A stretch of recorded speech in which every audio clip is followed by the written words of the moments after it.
All right, we're going to share with you how to disassemble the bovine breeder.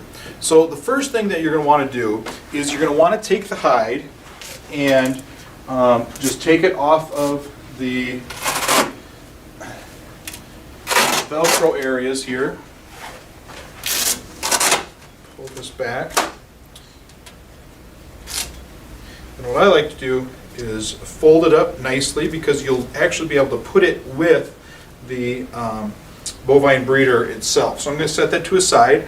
Next thing you're going to want to do is take off the reproductive and the digestive tracts and just leave them down at the side here.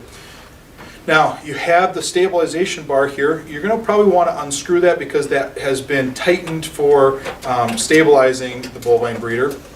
And when you take this off, it will allow the back end here to drop down. That's okay, because what you're going to do is with the front end is they are two little areas here that you want to pop up that allows this to move.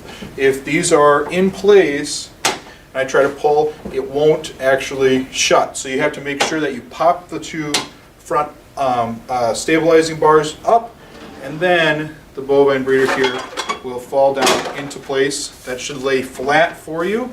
Then what you want to do is, I always like to put the hide right on top of it. You can put the stabilizing bar inside as well, and then as long as it's inside here, it all fits right inside, and then the bovine breeder can be folded down. The last thing for portability is you have the strap here.